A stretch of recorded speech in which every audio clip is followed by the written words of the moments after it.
എന്തായാലും പുതിയ ഗവൺമെന്റ് വന്നു, പുതിയ പ്രവയാണെന്ന് പറയുന്നു, ഒരുപാട് ആനുകൂല്യങ്ങൾ പ്രഖ്യാപിക്കാൻ സാധ്യതയുണ്ട്. അപ്പോഴാണ് പുതിയ ഒരു ആനുകൂല്യം കൂടി പ്രഖ്യാപിക്കുമോ എന്നൊരു സംശയം ഇപ്പോൾ വരുന്നത്. ജൂണിൽ പിന്നെ ഇത് വരുന്നുണ്ട്, നമ്മുടെ ബഡ്ജറ്റ് വരുന്നുണ്ട്. അതിൽ പ്രഖ്യാപിക്കുമോ പെട്രോളിയത്തിന് കൂട്ടിയിട്ടുള്ള സെസ് കേരളത്തിന്റെ, അതായത് കേന്ദ്ര ഗവൺമെന്റാണ് കൂട്ടുമ്പോൾ ഇതിനടുത്തൊരു സെസ് ഉണ്ട്, അത് സ്റ്റേറ്റിന് കിട്ടുന്നതാണ്. അത് ഒഴിവാക്കി പല സ്റ്റേറ്റുകൾ അത് ഒഴിവാക്കാറുണ്ട്. അത് BJP ഭരിക്കുന്ന പലയിടത്തും ഒഴിവാക്കാറുണ്ട്. തമിഴ്നാട് ചില വർഷങ്ങളിലൊക്കെ അത് ഒഴിവാക്കിയിട്ടുണ്ട്, പലരും ഒഴിവാക്കിയിട്ടുണ്ട്. അത് ഒഴിവാക്കി കേരളത്തിലെ ജനങ്ങൾക്കൊരു സംതൃപ്തി അല്ലെങ്കിൽ ഒരു സന്തോഷം കൊടുക്കുമോ? ഭരണത്തിൽ വന്നതിൻ്റെ ഒരു ആവേശം, കുറേ കോടി രൂപയുടെ നഷ്ടം വരും കേട്ടോ, അത് കൊടുക്കുമോ? സ്ത്രീകൾക്ക് എന്തായാലും 50% സ്ത്രീകൾക്ക് 50% വരുന്ന സ്ത്രീകൾക്ക് മൊത്തം യാത്ര ചെയ്യുന്നതിൻ്റെ 50% കൂടുതൽ സ്ത്രീകളാണ്. ആ സ്ത്രീകൾക്ക് സൗജന്യം കൊടുക്കാനുള്ളത് ജൂൺ 15, ചിലപ്പോൾ അത് ജൂലൈ ആഗസ്റ്റിലേക്ക് നീളുമെന്നും കേൾക്കുന്നു. എന്തായാലും പക്ഷേ ജൂൺ 15 ഇപ്പോൾ പ്രഖ്യാപിച്ചിരിക്കുന്ന ഡേറ്റ്, നീട്ടാൻ സാധ്യതയില്ല. അത് പക്ഷേ CP ജോൺ മന്ത്രി പറയുന്ന പോലെ അത് KSRTCയുടെ പദ്ധതി അല്ലല്ലോ, കേരള സർക്കാരിൻ്റെ പദ്ധതിയാണ്. അപ്പോൾ സ്വാഭാവികമായിട്ട് സർക്കാർ അതിനകത്ത് പണം കണ്ടെത്തും. ഒരു ദിവസം 60 കോടിയോ മാസം 300 കോടിയോ ഒക്കെ ആണ് വ്യത്യാസം വരുന്നതെന്ന് പറയുന്നത്. അപ്പോൾ അങ്ങനെയാണെങ്കിൽ അത് എന്താണെന്ന് വെച്ചാൽ അത് നോക്കിയിട്ട് പിന്നെ അതിനാവശ്യമായ തുക സർക്കാർ കണ്ടെത്തി കൊടുക്കുമായിരിക്കും. അപ്പോൾ അത് അങ്ങനെ പോകും. പക്ഷെ എന്തായാലും വൻപൻ പ്രഖ്യാപനങ്ങളൊക്കെ ആയിരിക്കും ബഡ്ജറ്റിൽ വരുന്നത്. വലിയ ഒരു ബഡ്ജറ്റായിരിക്കും ഇപ്രാവശ്യം, റീവർക്ക് ചെയ്തുകൊണ്ടുള്ള ഒരു ബഡ്ജറ്റായിരിക്കും വരുന്നത്. ബഡ്ജറ്റിൽ വലിയ വലിയ പ്രഖ്യാപനങ്ങൾ വരുമെന്നാണ് എല്ലാവരും പ്രതീക്ഷിക്കുന്നത്.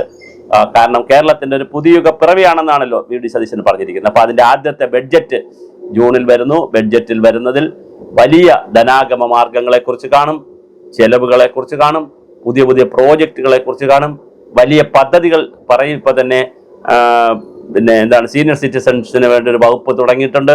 പിന്നെ ആശാ വർക്കേഴ്സിൻ്റെ ശമ്പളം 3000 രൂപ കൂട്ടിക്കൊടുത്തു, അംഗനവാടികൾക്ക് 1000 രൂപ കൂട്ടിക്കൊടുത്തു, പാചക തൊഴിലാളികൾക്ക് 1000 രൂപ കൂട്ടി. അങ്ങനെ പലതരത്തിലുള്ള ജനപ്രിയമായ കാര്യങ്ങളും VD സതീശൻ ചെയ്യുന്നുണ്ട്. അപ്പോൾ എന്തായാലും ജൂണിൽ നടക്കുന്ന ബഡ്ജറ്റിൽ ഇതിൻ്റെ പുതിയ രൂപം ഉണ്ടാകുമെന്ന് നമുക്ക് മനസ്സിലാക്കാം. തീർച്ചയായിട്ടും വലിയ തോതിലുള്ള പ്രഖ്യാപനങ്ങളായിരിക്കും വരുന്നത്.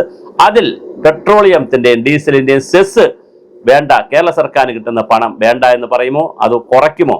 ചിലപ്പോൾ കുറയ്ക്കും, അല്ലെങ്കിൽ വേണ്ട എന്ന് പറയും. അങ്ങനെ പറഞ്ഞാലും ജനങ്ങളെ സംബന്ധിച്ചിടത്തോളം വലിയൊരു ആശ്വാസമായിരിക്കും. പക്ഷേ ഇപ്പോൾ ഒരു പ്രാവശ്യം കുറച്ചാൽ പിന്നെ വീണ്ടും പെട്രോളിയത്തിൻ്റെ വില കൂടുന്നതനുസരിച്ച് അപ്പോഴൊക്കെ കുറച്ച് കൊടുക്കാൻ പറ്റുമോ? അതായത് വൺ ടൈം ആണെന്ന് പറയുമോ? ഇപ്പോഴത്തെ പ്രത്യേക സാഹചര്യത്തിൽ എന്നൊക്കെ സർക്കാർ പറയുമ്പോൾ നമുക്കറിയില്ല. എന്തായാലും സെസ് കുറയ്ക്കാൻ സാധ്യത, ഇന്ധന സെസ് വേണ്ട എന്ന് പറയാൻ സാധ്യതയുണ്ട്.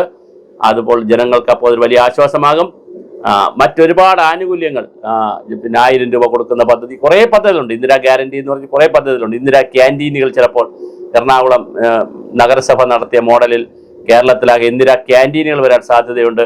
മെഡിക്കൽ കോളേജുകളിൽ ഇന്ദിരാ ക്യാൻറ്റീനുകൾ വരാൻ സാധ്യതയുണ്ട്. അങ്ങനെ വളരെ വലിയ തോതിലുള്ള പരിഷ്കാരങ്ങളും പരിപാടികളും വരാൻ സാധ്യത. അതിവേഗ റെയിൽവേ പറയുന്നുണ്ട്, അത് വരാൻ സാധ്യത. അതിവേഗം എന്ന് പറഞ്ഞാൽ കേരളയിലല്ല, പരിസ്ഥിതിക്ക് കൂടി അനുയോജ്യമായിട്ടുള്ള, കുറെ കൂടി എക്കണോമിക്കലി ഫീസിബിൾ ആയിട്ടുള്ള ഇന്ത്യൻ റെയിൽവേ ആയിട്ട് ചേർന്ന് നിൽക്കുന്ന അതിവേഗ റെയിൽവേ വരാൻ സാധ്യത. അപ്പോഴും പക്ഷേ 270 മണിക്കൂറിൽ 270 കിലോമീറ്റർ ഓടുകയുള്ളൂ.